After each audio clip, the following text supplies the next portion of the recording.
Milagres no câncer de pâncreas. Será que é possível alguém ter um milagre e ficar curado e ficar bem?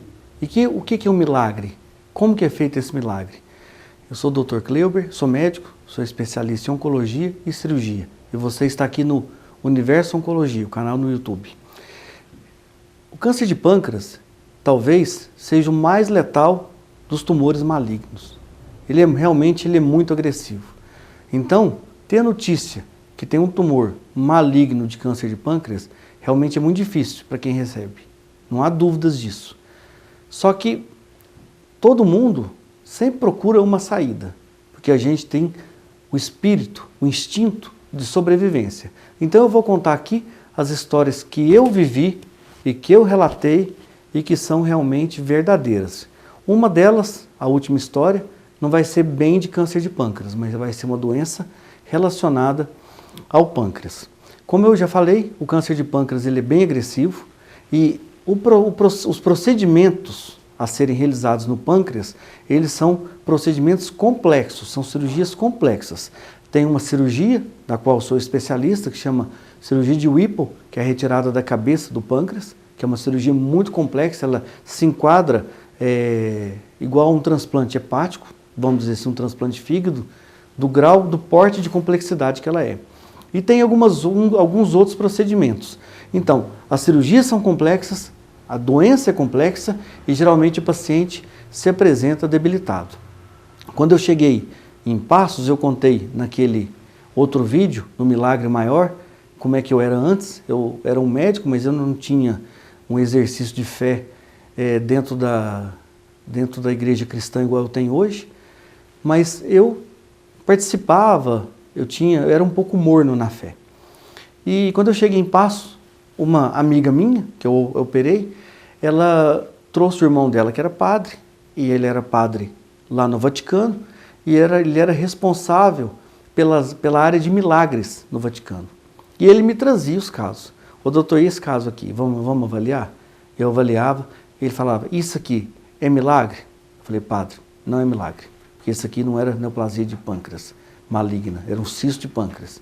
Voltava outro caso, e esse caso aqui é milagre? Ele está vivo, está bem, está super ótimo, é um milagre isso aqui? Eu falava, padre, também não é um milagre. Isso aí era uma pancreatite, não era câncer de pâncreas, não é milagre. Aí, coitado, ele até desistiu de vir me procurar, porque de todos os casos que ele me trouxe, nenhum era milagre. E eu fui exercendo a minha carreira, exercendo a minha profissão, e tive um paciente, primeiro paciente, me tornei muito amigo dele, ele era evangélico, eu não vou dizer o nome dele, eu vou inventar o nome, seu Tião, e ele teve um tumor na cabeça do pâncreas. A gente foi para operá-lo, chegou no momento da cirurgia, estava um envolvimento grande de vasos, né? Um tumor sabidamente irressecável. Mas tem uma coisa que eu esqueci de falar. Antes, ele falou, na hora da cirurgia, vai ter 70 igrejas orando por mim e eu vou ficar curado. Né? Eu falei, que bom, seu Tião, vamos ficar curados, se Deus quiser, vamos, fé aí, vamos em frente. E na hora do procedimento a gente viu que não tinha como ressecar. Né? Entrou comigo eu e mais 2 cirurgiões que também têm bastante experiência, nós 3 tivemos assim, a certeza que a doença dele era irressecável. Nós não operamos, não conseguimos ressecar e colhemos só material para exame. O material para exame veio adenocarcinoma de pâncreas. No momento da cirurgia eu fiz um desvio para ele não ficar amarelo, um outro desvio para ele poder comer e só isso. Eu falei, então tá bom, vamos lá, vamos em frente. Ele aceitou a resposta, eu falei, ó, seu Tião, o nome que eu inventei para ele agora, seu Tião, o senhor está com um tumor de pâncreas, mas tem como ficar bom e etc. Eu falei assim, não, eu vou fazer o tratamento, porque eu sei que eu tenho que fazer esse tratamento com quimioterapia, mas eu vou ficar livre disso aí. Eu fui um pouco cético, porque a doença daquele tamanho, imaginei, não, isso aí a gente já sabe o desfecho, né? E ele fez a quimioterapia, depois acabou 6 meses de quimio, voltou comigo, e voltou no pessoal da oncologia clínica, e voltou comigo, e ele não perdeu peso, e começou a trabalhar, e voltou comigo. E eu vi ele por coincidência agora. Já tem 9 anos que eu operei ele. E ele está sem nada. A biópsia comprovando que é adenocarcinoma de pâncreas. Eu revisei o anatopatológico. Eu, que é patologista, que é minha amiga, mora perto de mim. E a gente viu a peça dele na hora e comprovou, e era mesmo, porque às vezes em caso de inflamação pode dar uma dúvida diagnóstico. E era mesmo. E ele está bem. Então, o projeto de Deus para ele foi esse. Passado um tempo, apareceu um outro paciente. Esse eu vou colocar, não vou dizer o nome, vou inventar o nome não. Um outro paciente, ele chegou para mim, chegou ele e a filha. E ele estava com um tumor na cabeça do pâncreas também, tumor grande. Porque no pâncreas, quando é na cabeça do pâncreas, o paciente fica amarelo ou começa a ter coceira, fica ictérico. É mais fácil fazer o diagnóstico. Mas quando é na cauda do pâncreas, a doença chega mais avançada, porque não deu sintomas. Então ele chegou, uma tomografia, com uma lesão grande na cabeça do pâncreas. Falei para a filha dele, ó, é difícil, a gente vai fazer um procedimento aí, eu não sei se dá para ressecar. Na época a gente não tinha radiologista que pela tomografia enfiava uma agulha aqui e tirava um pedacinho. A gente ainda fazia na época por laparotomia, por cirurgia. Aí eu peguei e marquei o procedimento para ele. No dia do procedimento, ele não veio. Aí eu falei, mas não veio, olha, quando não vem a gente fica chateado. Não é só porque o paciente não vem, mas a gente deixa de colocar outro no lugar. Bom avisar antes. E ele não veio. Aí eu liguei para casa, falei com a filha dele, falei assim, não, ele não veio porque ele falou que ele está curado. Eu falei, como que ele está curado? Aí ele falou que ele recebeu um sinal. Eu falei, que sinal? Ele falou que ele recebeu um sinal de Deus que ele estaria bem. Eu falei, então, tudo bem, mas você não quer vir aqui não? Aí ele veio. Passada uma semana ele veio, eu tentei convencer ele de operar, ele falou, não quero. Ele falou para mim, se na tomografia tiver a imagem igual estava na outra, eu opero. Se tiver diferente, eu não opero. Falei, então tá, para mim ia ter certeza que estava o exame igual. Então, é muito importante ter discernimento porque eu estou falando. Isso não quer dizer que a pessoa tem que abandonar o tratamento e falar, achar que está curada, que recebeu, não. É igual o poeta fala, confia em Deus, mas tranca o carro. Faz o que tem que ser feito. Ele falou, então tá bom, eu não vou operar de qualquer jeito. Falei, então tá bom, o senhor que quer. Decisão sua a gente tem que respeitar. Se o paciente não quer tratar, é direito dele também não querer tratar. Eu não posso forçar. Pedi outra tomografia. A tomografia veio sem nenhuma lesão. Como é que eu posso explicar? A tomografia feita no mesmo lugar, com a mesma máquina, a mesma pessoa. E eu ainda falei, não é possível. Falei, então tá bom. Não veio igual não. Eu falei para o senhor não está acreditando. Aí eu falei, mas o senhor teve algum sinal? Aí ele falou que ele teve um sinal à noite. No céu, ouviu uma voz que ele estava curado. Falei, então, o que a gente pode esperar? Vamos fazer o seguinte, eu vou pedir outro exame de sangue, o marcador, e o senhor volta dentro de um mês com outra tomografia. Pedi outra tomografia, não veio nada. Aí eu fiquei pensando, em pâncreas, pulmão, melanoma, com lesão à distância, é onde tem que ter milagre, porque são doenças difíceis.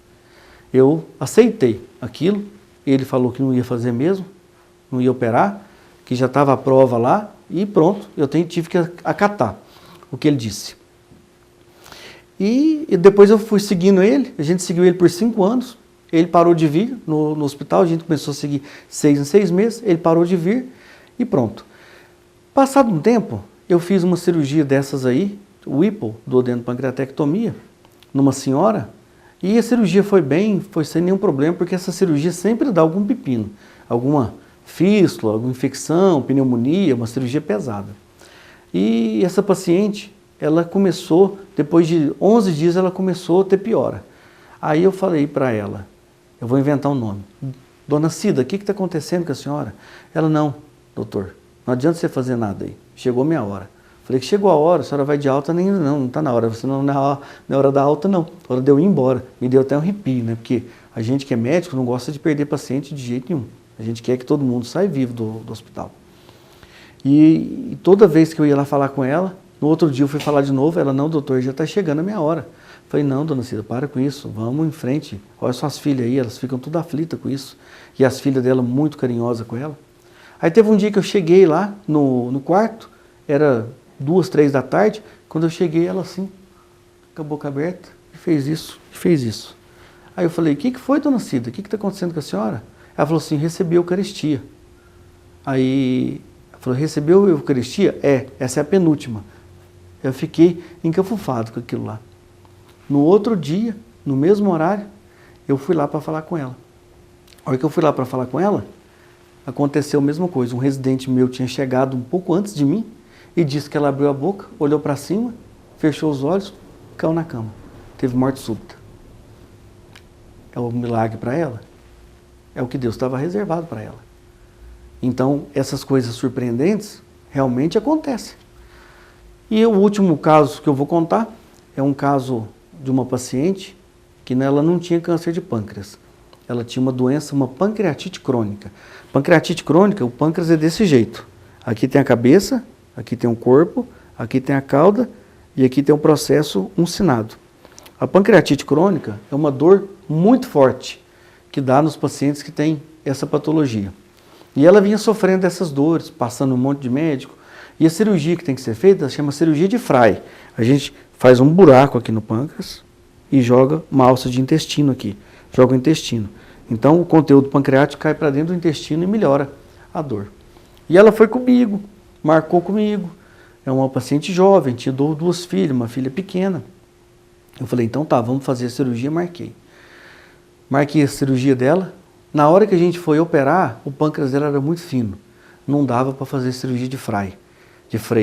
Eu peguei e fiz essa chamada Whipple, que é pesada, uma cirurgia grande. Tive que fazer dela. A gente fez, a cirurgia foi bem, não teve nenhuma intercorrência, nenhum sangramento, não teve nada. E ela foi embora 8 dias depois do hospital. Foi embora bem. Eu tinha uma viagem marcada para Natal. Fui com a minha esposa, meus filhos para Natal. A hora que eu estou no último dia de Natal, eu escutei o telefone tocar, uma médica que trabalhava comigo falando, olha, a fulana internou aqui e ela translocou. Falei, translocou? Ela está com o abdômen distendido e a gente acha que ela translocou. O intestino fica cheio de fezes, conteúdo intestinal, e bactéria. Quando essa bactéria cai na circulação sanguínea, ela transloca e pode levar a sepse. E ela me contou, a gente internou ela na UTI, mas ela está bem, não está entubada, está conversando normal. Aí, então tá bom, eu vou chegar amanhã. Eu cheguei e fui lá.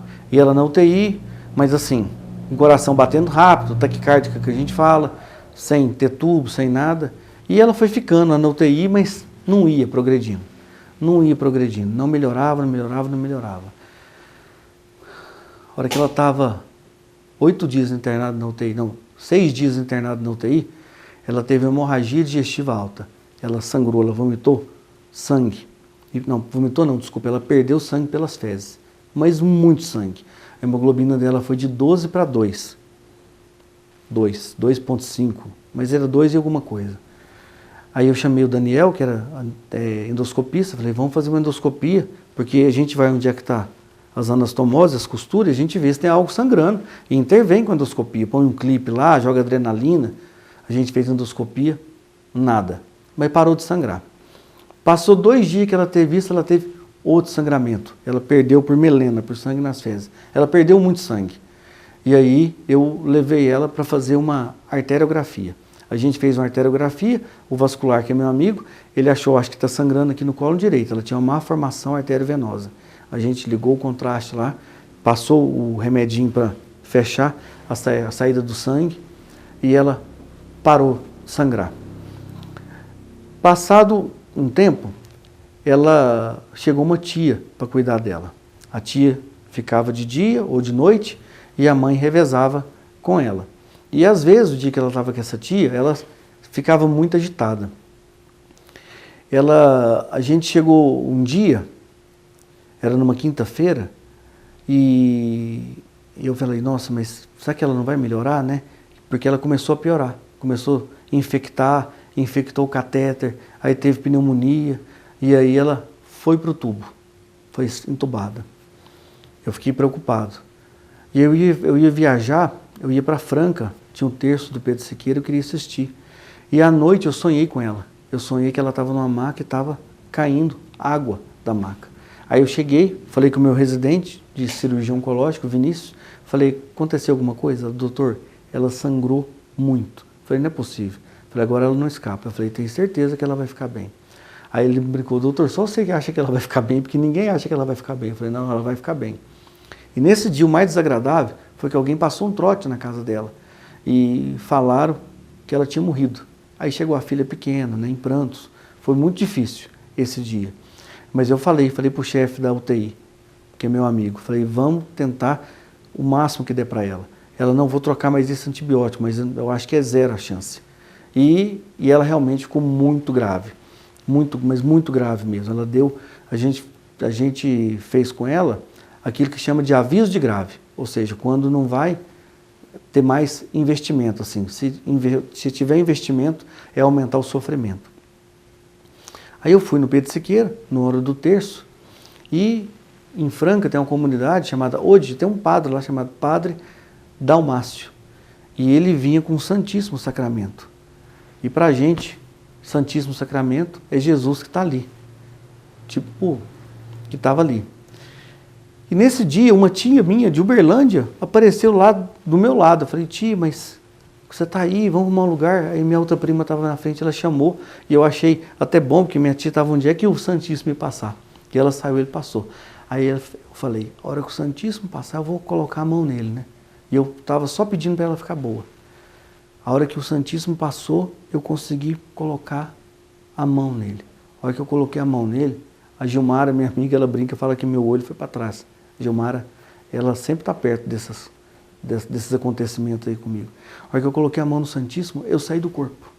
E apareceu Jesus na minha frente. E ele falou, a tua fé que curou essa mulher. Então foi tipo aquela passagem da Bíblia. Depois eu fui ver, eu não conhecia.